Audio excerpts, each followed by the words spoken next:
Hello, everyone. Welcome or welcome back to Dirty Martini. I hope you're doing well and I hope you're having an amazing day. Guys, today I plan on this episode being a bit shorter, but we usually know how this goes for me. Every time I say it's going to be a short episode, I end up making like a four-part series with extreme details and racking my brain during editing, wondering how am going to cut it out and cut it down to an hour. But my plan is for this to be a short overview of the thing I want to talk about because I don't really want to dwell too much on it. I just want to cut ties. Well, maybe cutting ties is not the correct thing, but just outgrow it, which is a very ambitious mission to do just now in a single evening. But another reason I want this to be a bit shorter is because I am so incredibly sleep deprived. Like, I feel I say this in every single episode, but this week, genuinely, I've just been unable to rest while sleeping. I've barely gotten a proper amount of sleep. I feel like my proper amount of sleep that my body needs to feel rested is more than what the average person needs because 7 hours is not sufficient for me. And I've just like my body's heavy. Also, I just came back from a birthday dinner, and every single time I come back to Bulgaria and I go to a restaurant, every single time, no exceptions, the first thing I order is this. I don't know how it's called in English, but basically it's a boiled potato that's cut like it's chopped, not it's not in wedges, like it's cubed and then mixed with bacon and lots and lots of cheese, and then it's put in the oven alongside cream. And this one that they served me, it was delicious, but it was swimming in oil. Like, I am not kidding you. I could scoop out probably 3 or 4 tablespoons of oil from the dish it was served in. And that was really not great. And as I was eating it, I was enjoying the taste, but I could feel my veins closing up on me and giving up on me because that legitimately was not great. And now I just feel like there is another throw up session brewing up in my stomach, and I don't know what's up with me this summer. But 2 weeks ago it was the summer virus, which made me puke over 20 times. Last week it was the food poisoning, and this week if I puke now, that's just going to be 3 for 3, and I feel like I'm starting a streak that I don't necessarily want to continue. And another reason I would like for this to be short is because actually I think I might be going to the seaside tomorrow, but that's still up in the air because I have not been to the seaside in 3 years. I've not seen the sea in 3 years. Not in Bulgaria, not in the Netherlands, nowhere. And as much as I'm a mountain type of girl because I grew up in the mountains and I live in a mountainous town, well, not in the Netherlands because the Netherlands doesn't have mountains, I still have a lot of appreciation for the sea and the seaside, despite all the insecurities I feel when I'm at the beach because, that's just girlhood and the way we've been instilled fear of having bodies. That's a fun topic for another time. But why am I saying I might be going to the seaside? Because so I was talking to my parents and I was like on the verge of tears because I was like, my youth is gone and I haven't really lived it the way I wanted to. I haven't been to the seaside. I haven't done this. I haven't done that. And I feel like my mom felt really bad for me. And shout out to my mom, not for feeling bad for me, but just being like, let's go to the seaside just for a single night because we cannot like afford the time to be off of work for like longer, because well, over the weekend we might afford to not be working, but we cannot afford to not work during the week.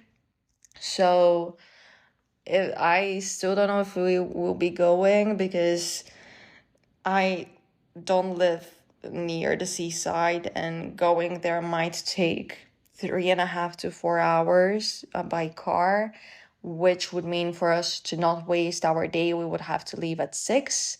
And I don't know if I'm ready for that type of commitment, especially that last minute. I love spontaneity, I think is the word, like being spontaneous. But I just really don't know how I feel about this after such terrible sleep deprivation and prolonged sleep deprivation. And my mom was like, you know what, no commitment, no pressure. If you wake up in the morning and you feel like we should go, then we should go. And I know that's such a privilege. I realize it, and I'm super grateful for it, because I know that for many people, going to the seaside is not something they get the chance to experience, or like going on a holiday.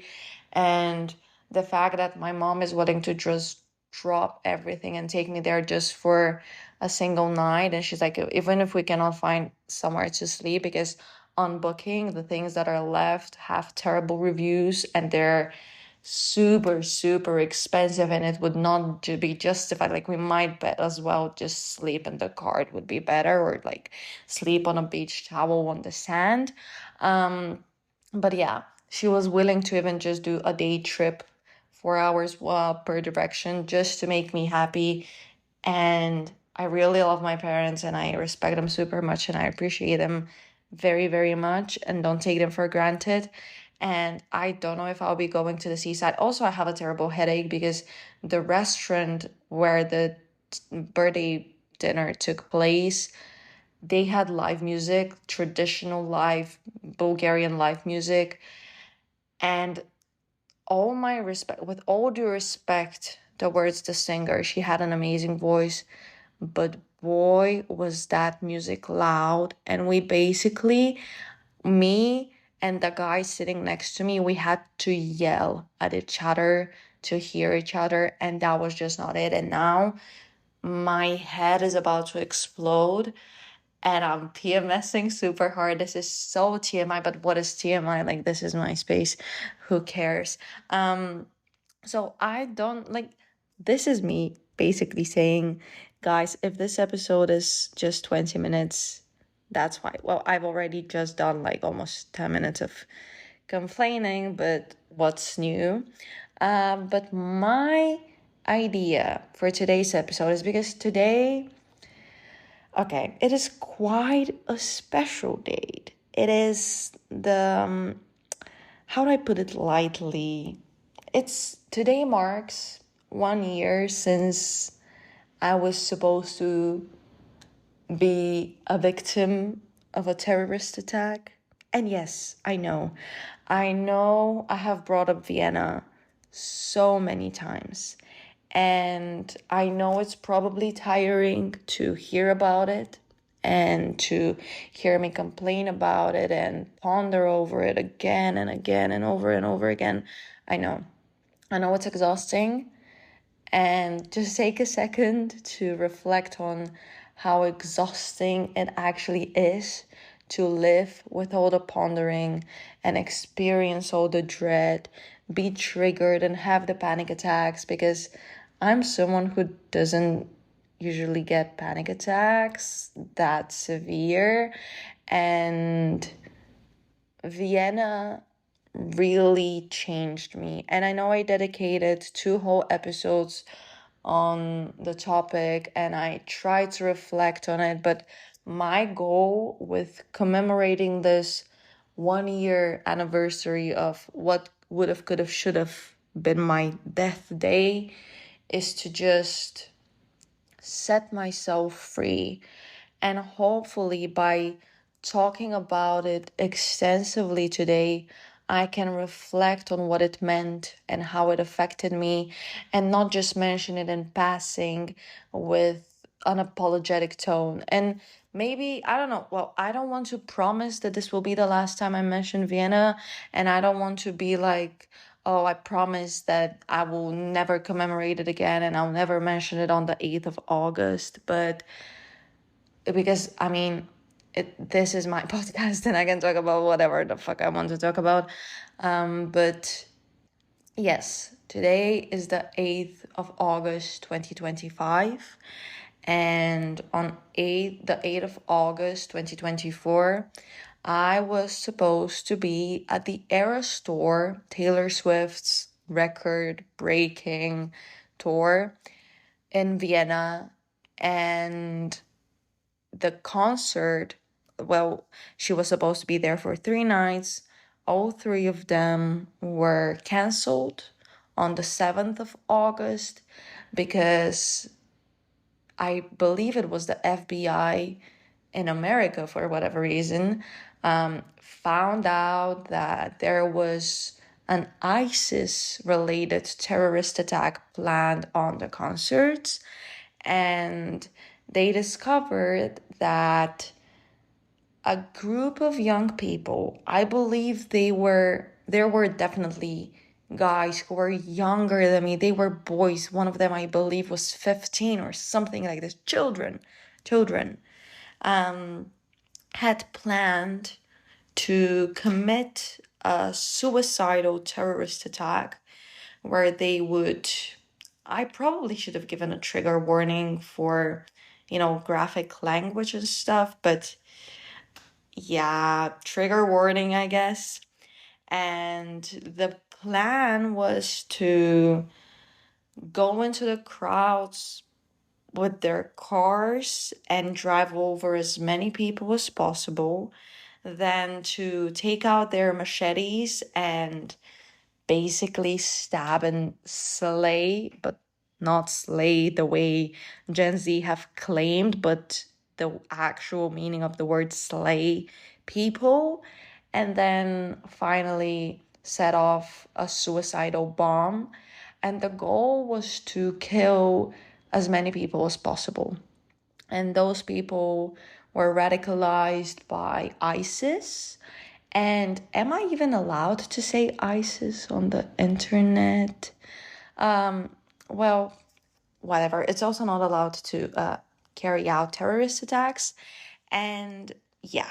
And thankfully, everything was discovered, like uncovered, like the whole plan was uncovered. And they canceled all the concerts as a preventative measure. And I had traveled with one of my friends from Romania and one of my friends from the US to Vienna to go to the concert. And we had been looking forward to that concert for well over 1 year. And interestingly enough, the three of us could sense something in the air when we were traveling to Vienna, and there were a lot of things which were. It was as if the universe was trying to keep us out of Vienna because none of our trips went smoothly, and each and every one of us experienced a very solid flight delay. It was as if something was trying to prevent us from stepping foot in Vienna. And I obviously at the time was very shocked. I remember I found out, maybe all of this I have already talked about in those 2-part series I dedicated to the Eras Tour Terror. I think I mentioned titled the series. I don't remember. I haven't listened to those episodes. I don't listen to the podcast. So if I'm repeating myself, I'm very sorry. I'll now try to provide the perspective which I gained over this 1 year and how this event, despite it not happening, altered my brain chemistry, altered the way I see and approach and perceive life and the way I live. So I remember I found out through a text message from one of my friends not one of my friends who I was there with, but a different one.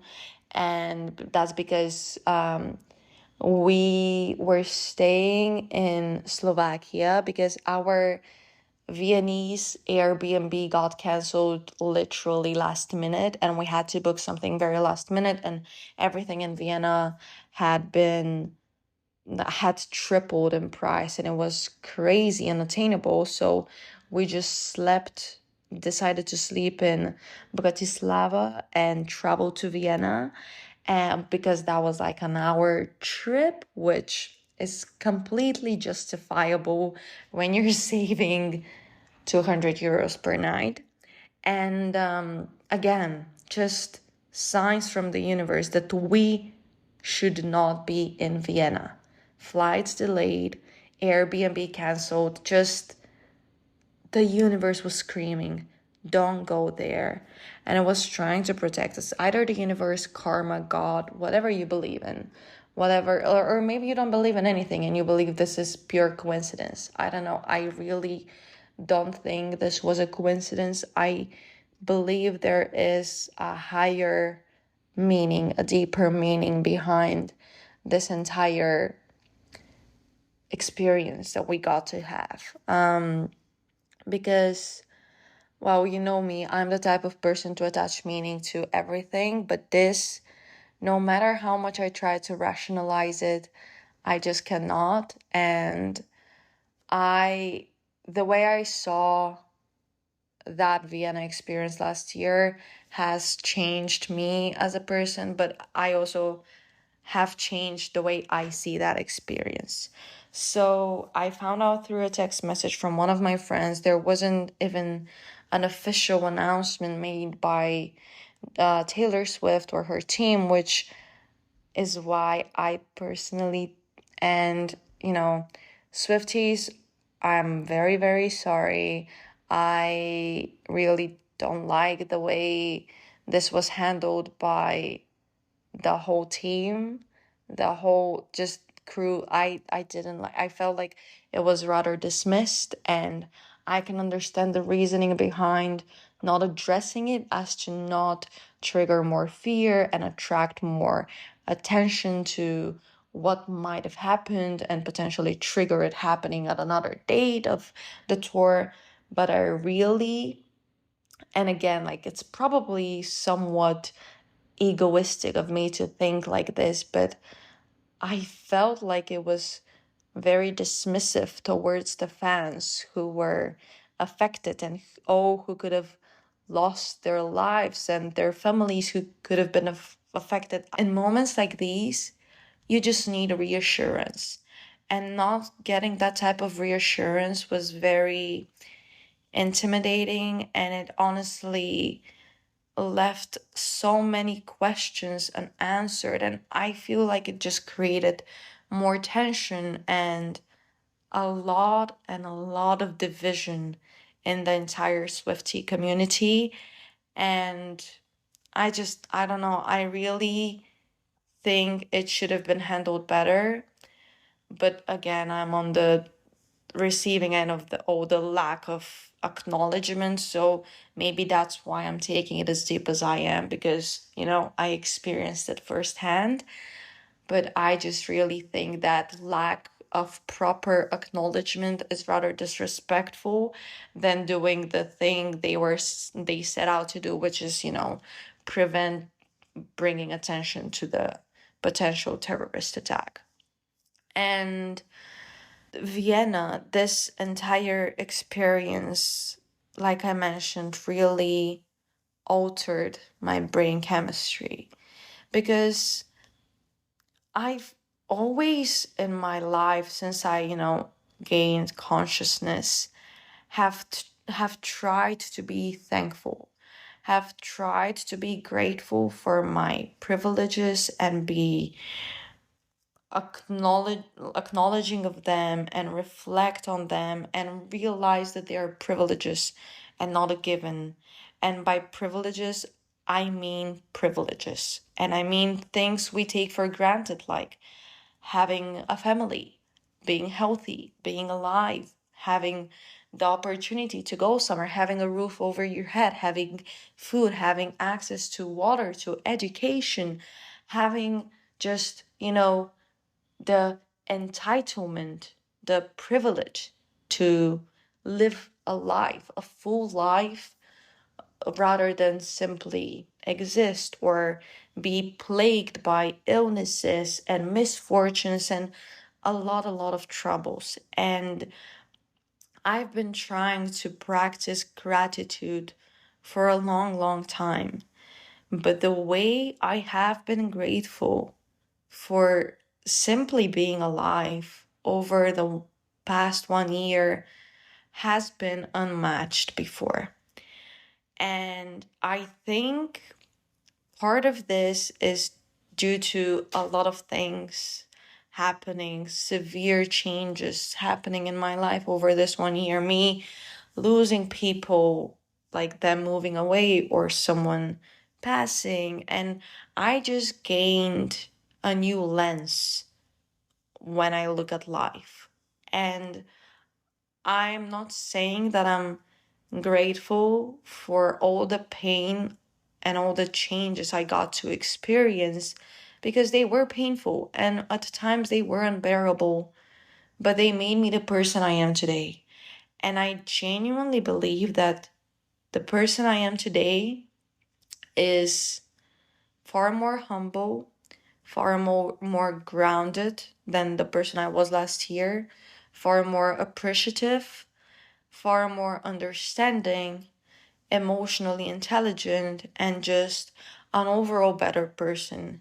And while I recognize that some of the pain I should not have experienced, and while I may be happy with the person I am today, I can still mourn and recognize that I should not have had to go through what I went through to get to where I am. And that's the thing. I just really put emphasis on acknowledging my feelings over this 1 year and recognizing that duality exists, and simultaneously you are entitled to experiencing a multitude of emotions, because life, people, emotions, experiences are not unilinear. And it's okay for them to be multi-layered.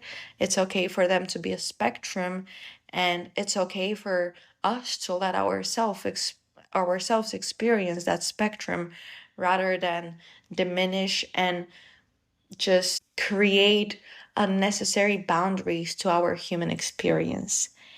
And what I think is key to me gaining unlocking this level of consciousness, this upgrade that I got, was, I think, me finally not first phase, that's a literal translation of the Bulgarian you know expression, but firsthand experiencing fear for my life. Because the thing is, well, over the past few years, I've started fearing for my life simply because over the past few years, I have started loving and liking my life so much that I have been scared that it might end abruptly, or there might be something which disrupts this equilibrium, so to say, because I'm starting to comprehend the fragility, the instability, the unpredictability of life. And basically, I last year was very, very naive, stupidly naive, to the point where, and I just naively thought that just because I'm young, just because I have the privileges that I mentioned a few minutes ago of having a family, being healthy, having a home, having education, I thought that just, you know what, like remove all of these. I just thought that simply because I am youthful, I am entitled to living. And I think this is not the best way to approach life, because you start to take it for granted, because you think you are entitled to live. You think you should be granted life, and that's not the case. Just because you're youthful, just because you're prosperous, just because you have plans, does not mean that you will get the chance to live to see them through.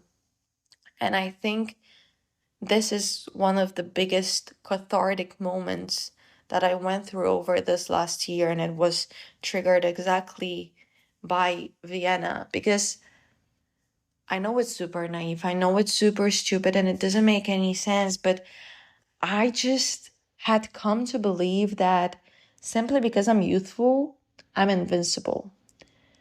And that could not be further from the truth, because being young, being healthy, does not mean that shit cannot hit the fan any second.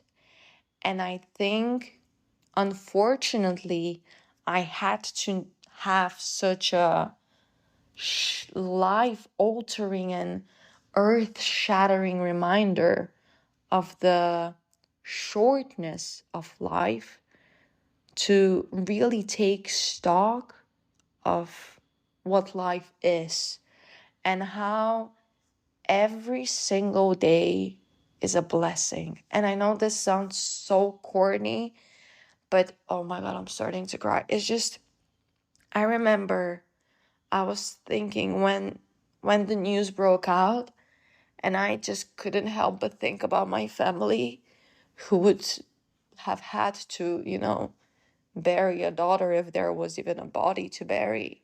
Because there's a lot of things I ignore about myself, but I've started to really try and not ignore my intuition. And I could just feel it in my bones that if had the attack happened, I would have been one of the affected ones.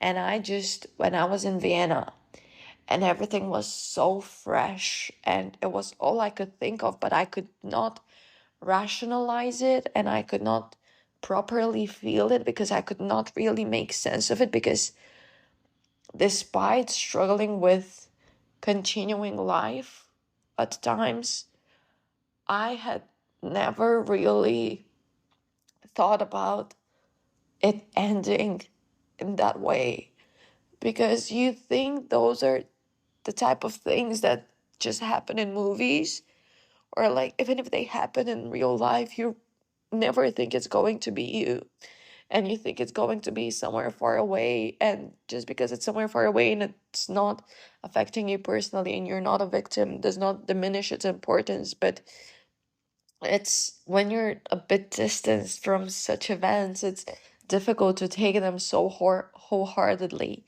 And I just could not when I was in Vienna, I could not help but think of my family, and how they would just, drop me off to take a bus and go to one of my dream cities, to go to my dream concert, just to have that dream end as a nightmare. And I just could not, oh fuck, I just could not shake it off. Like, no pun intended, by the way, when I say shake it off, no Taylor Swift pun intended. It's just, I I really couldn't make sense of it. And at times, like, I was really, really struggling coping with this. And at times, it's really difficult for me to cope with it still, because it instilled so much fear in me, and panic, I would even say, because I I've mentioned this before. I really love concert going. It's one of the few places I genuinely feel alive, and I used to feel so carefree going to concerts, and I used to take my safety during a concert for granted, because I had never thought that concerts might be something unsafe, that they might be something you go to, dream of, long for, and just never come back from. And I know I should know better, especially after, Manchester and Astro World. I should know better, but I just didn't. Because again, this naive, youthful belief that you're invincible and that if something were to happen, it would not happen to you, because why would it happen to you? And I'm not saying that now I'm approaching life with the experience, with the mentality of if something is happening, it's going to happen to me. It's just I'm trying to be more mindful. And so this entire experience instilled so much fear in me, from crowds and just honestly Western Europe, which is so weird, but I mean, bad things happen in Eastern Europe as well. It's just because it's my home, because it's where I have my family, my friends, I naturally feel on a certain spiritual and emotional level, I feel safer in the East. And I think it's just because in the West I'm fully by myself and don't have anyone to rely on. And that's something that really was put into perspective over this one last year. And it's something which raises questions as to where do I belong? Where do I go after my master? Who do I want to be? Where do I want to be? Do I even belong anywhere? Do I even know what it's like to be in Bulgaria? Because I've never been an adult in Bulgaria. I've only known adulthood in the Netherlands. And when I come back in Bulgaria, sure, everything is the way it used to be, but I come back for holidays when my friends are here, my family can take a few days off, and everything is just, perfectly fine. And but that's not real life, and that's what I've been pondering over these last few weeks of my stay here in Bulgaria. Where do I belong and where do I go? And I honestly don't have an answer to that yet. And next year, when I hopefully graduate, if everything goes according to plan, I don't know if even then I'm going to have the answer. And I don't know if I'll ever have the answer. And I don't know if I will have the answer before I make the decision. And or will my answer come as a result from the decision? I don't know. But that's a topic for a future time. Let's circle back to the air store. So the way I cope with this was quite unhealthy. And now I'm going to say something, and I am not putting blame, like, don't blame me, love made me crazy. I'm not putting blame on my friends, family, colleagues, my acquaintances, and just random people I have talked to about this. It's just something that I also noticed in my coping with what was planned to happen. So I ignored at first what happened quite a bit. I know I recorded the episodes right after it happened, and I recorded them trying to rationalize it and trying to make myself feel something, but I didn't really make sense of the situation and didn't really comprehend what was at stake until it was a few months after, probably. Because so I couldn't cope with it, first of all, because I had never been in a similar situation, thank God. And I had never had to think about potentially being a victim of a terrorist attack. And that's why I was lacking the emotional toolkit when it came to coping with this. And I didn't know how to navigate it. And I felt like, well, my friends who I experienced this with were the only ones who could fully understand me because they went through the same thing. Because, like I mentioned earlier, if you're not the one experiencing it firsthand, it's a bit difficult to put it into perspective and be empathetic to a level where to a level which the person on the receiving end might need. And but I felt like my friends and we just, try to brush it off and like brush it under the rug and just not talk about it because we just didn't know how to. And when I tried to talk with other people, I mentioned this, I'm pretty sure, in the 2 episodes as well. I was met with a lot of dismissal. And I can understand why the dismissal happened. I'm not saying I'm okay with it happening. Well, I clearly am not okay with it happening.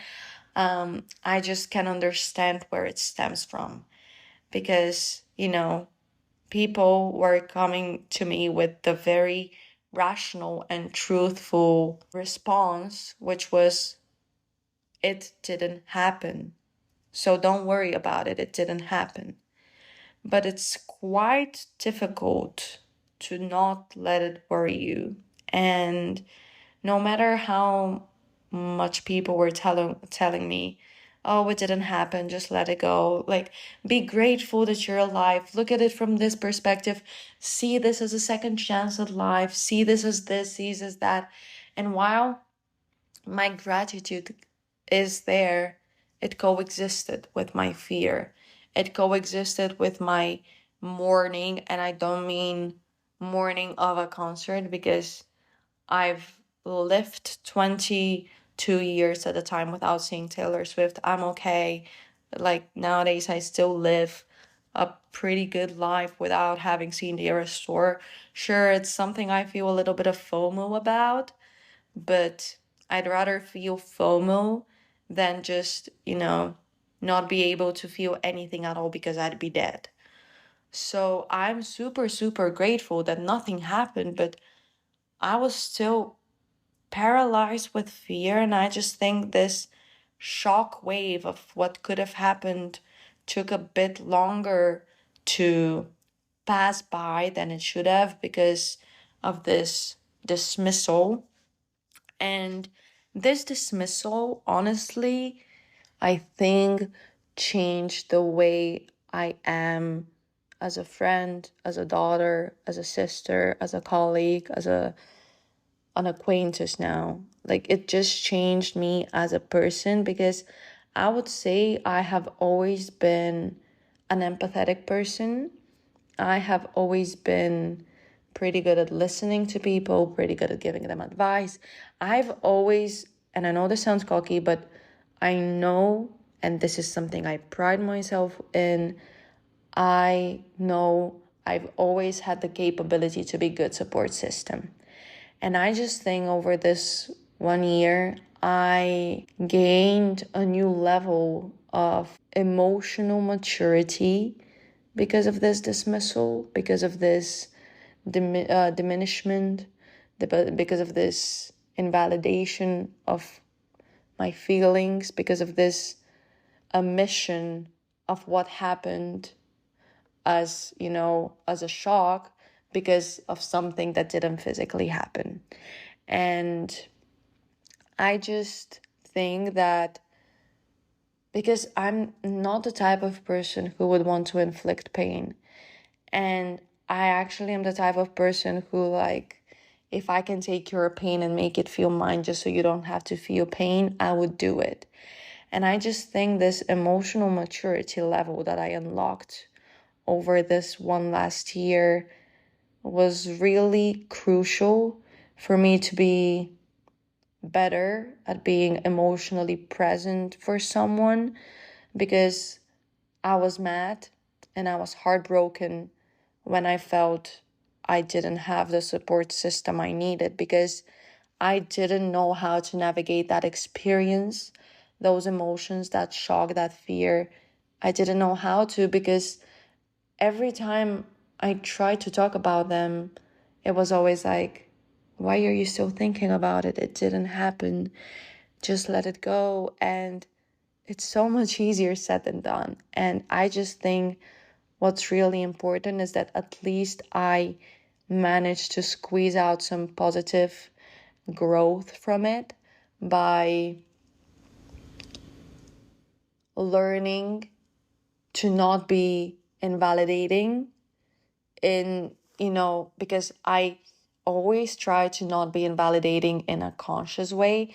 And now I've realized that I might be invalidating and I might be diminishing people's experiencing and thoughts and feelings without really giving it a thought, without really realizing it. And that's why I think I've become more self-aware and more accommodating when it comes to other people.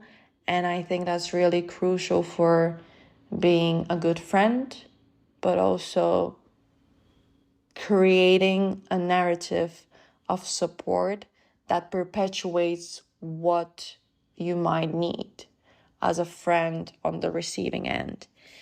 Because, people treat us the way we teach them and the way we enable them. And if I show up as a proper support system, and I'm not saying that I do it because I expect for the same thing to happen in return, it's just, helping each other through different difficult moments is what we're there for. And because I felt like I didn't receive the proper help that I needed at that time and that I still need at times, I promised myself that I will try my best to never be invalidating and never just be a physical presence and emotional absence to someone, because that is just not what I would ever want to do someone, because I feel like this would inflict even more pain and make it harder for the person to move on, let go, and grow out of it. And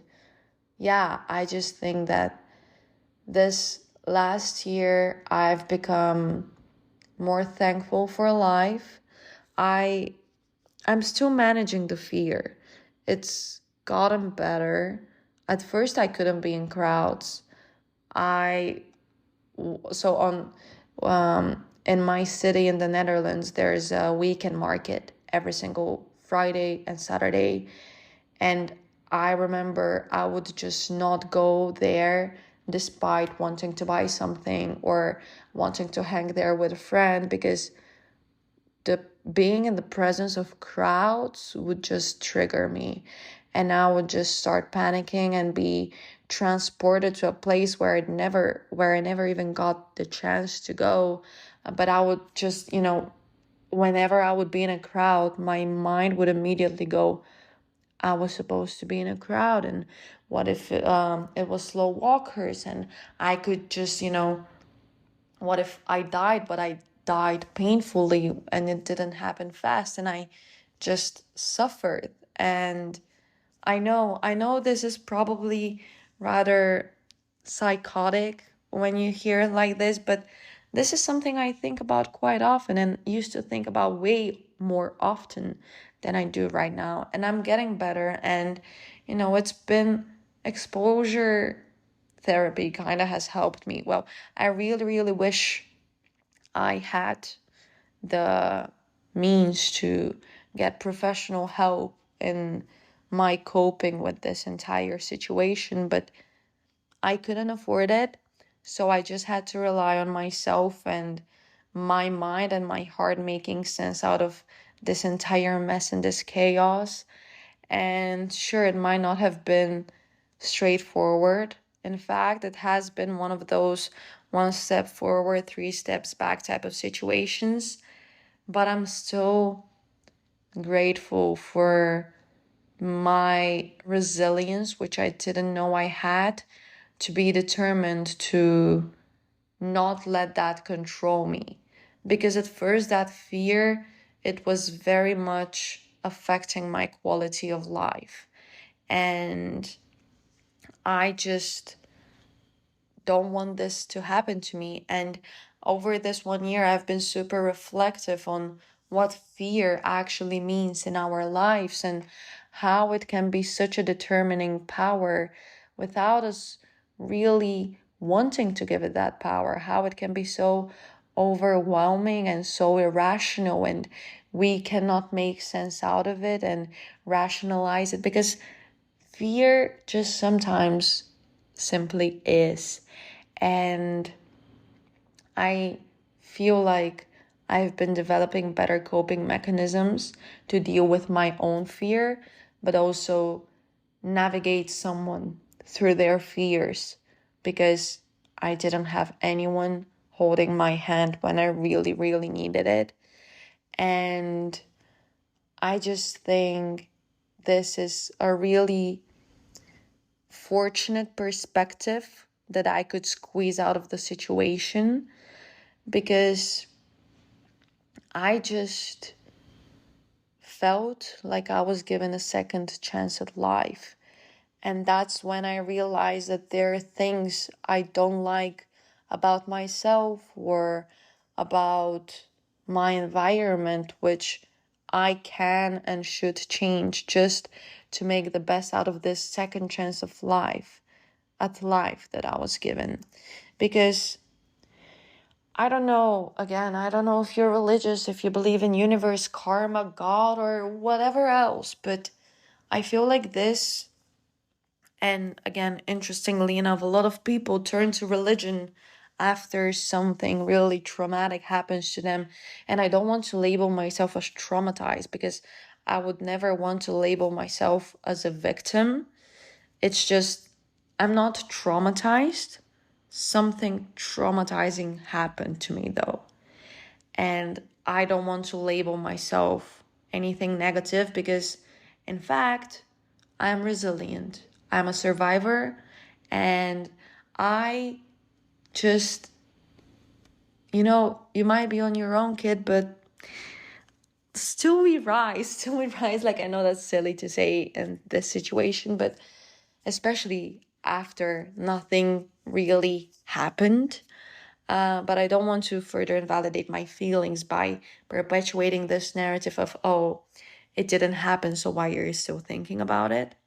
It's just, I forgot what I was trying to say, but I think that this lens that I acquired really, yes, it helped me change who I was, the things I didn't like about myself. And there's still so much work to do, but I just felt like I was reborn.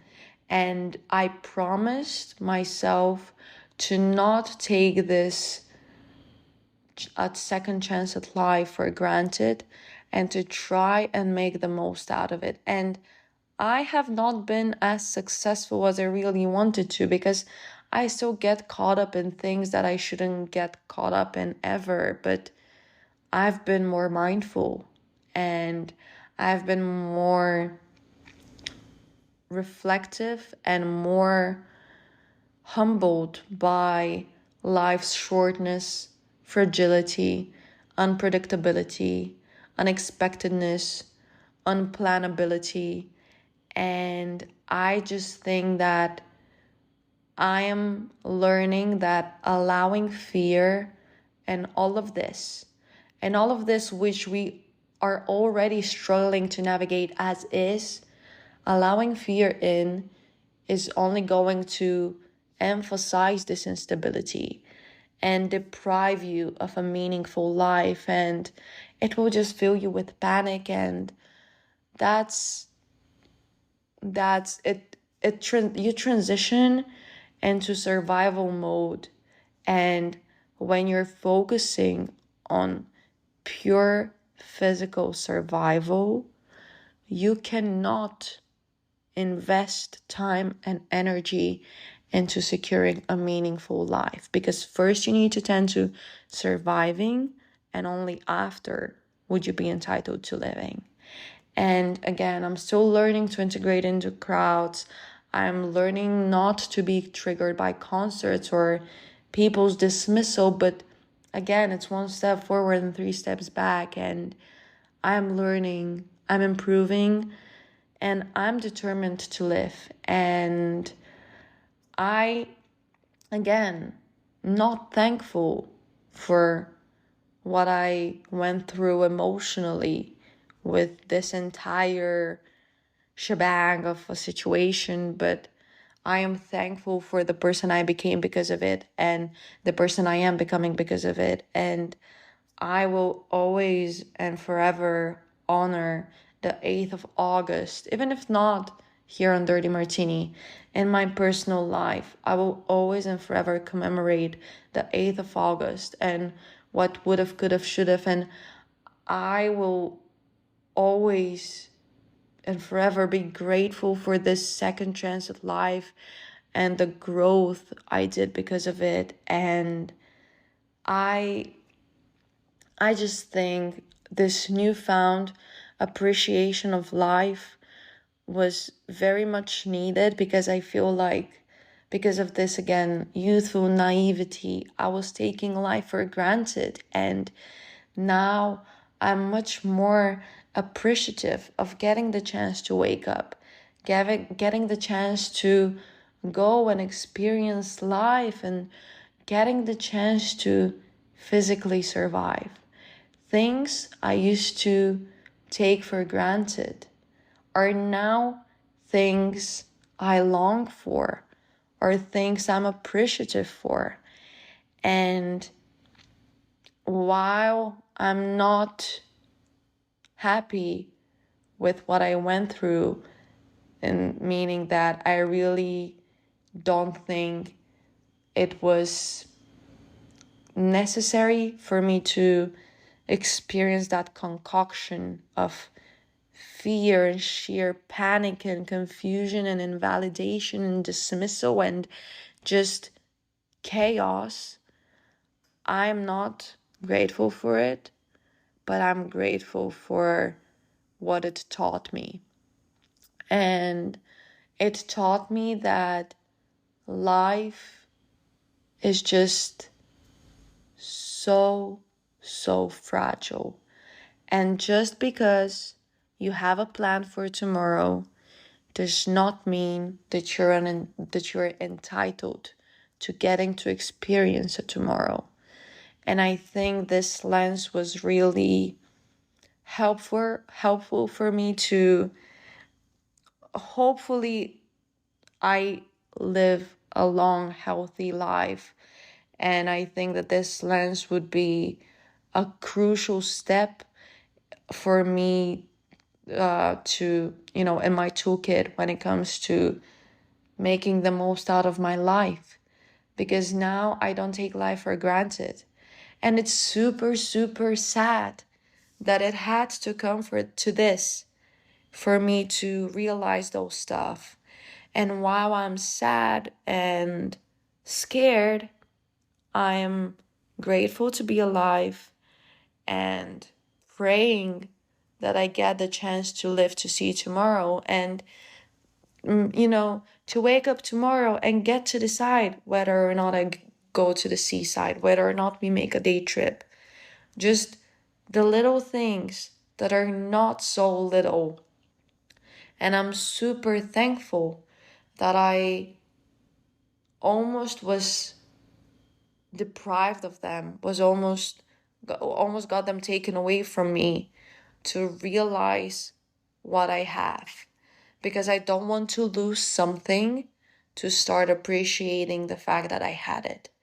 I don't want my life to have to be in jeopardy for me to be thankful for it, for me to live it. And it's just, this 1 year has been super transformative, and I actually don't know if anything I said made sense, but maybe what I'm trying to convey as a meaning here is life happens, and it happens to us, happens at us, but life also stems from us. We can be the source of life, and I just think that realizing coming to terms and appreciating life's abruptness, life's unpredictability is one of the key components to making the most out of those 70, 80, 90 years we might be granted if we're lucky and blessed enough, if we get the chance to see and experience that much time. And that's why I've been so determined to live, because I really thought I was not going to. And I know that our days are counted, and I know you technically never know how many days you have left. And you really never know. So try and practice gratitude, try and practice appreciation. Tell the people that you love them, and tell yourself that you love yourself, and actually love yourself, and be appreciative to have the privilege to take a breath today, because that's something a lot of people didn't get to experience today. And death shouldn't have to be our sole reminder to live. I just think that life itself, that day in itself, should be a reminder. Every breath should be a reminder that it's a blessing to be here. No matter what rut you might be in, no matter how hard things can be, and no matter how everything might be falling apart.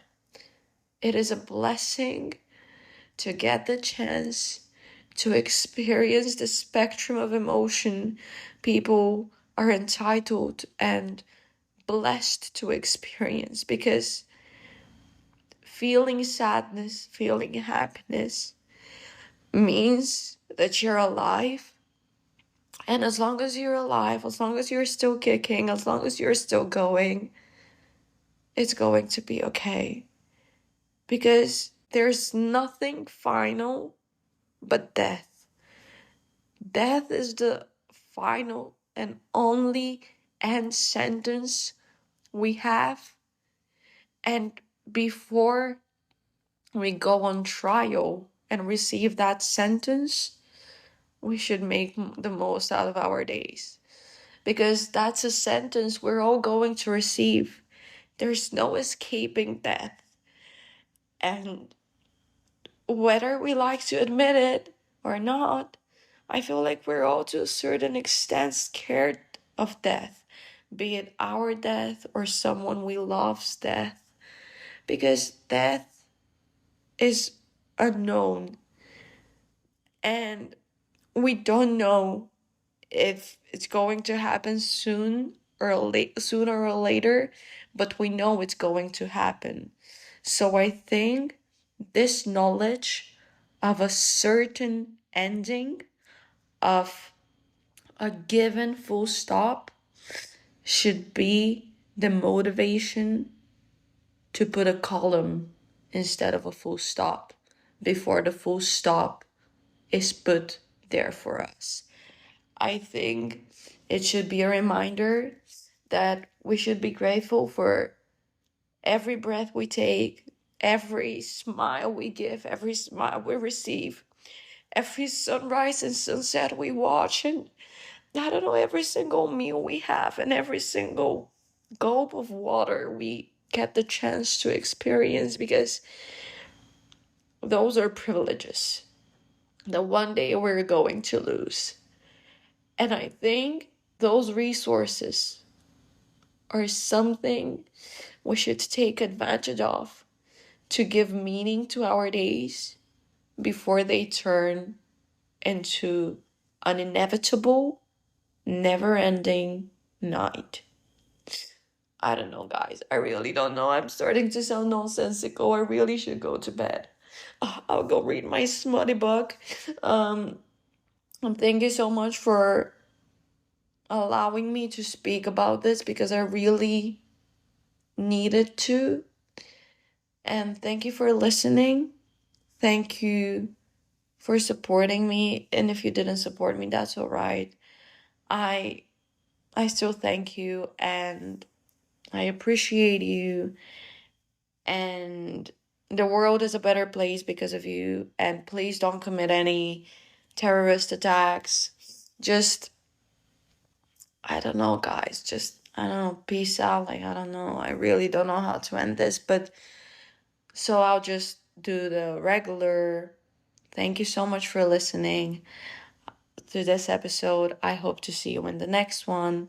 But until then, stay hydrated, wear sunscreen, and don't support genocide. Bye.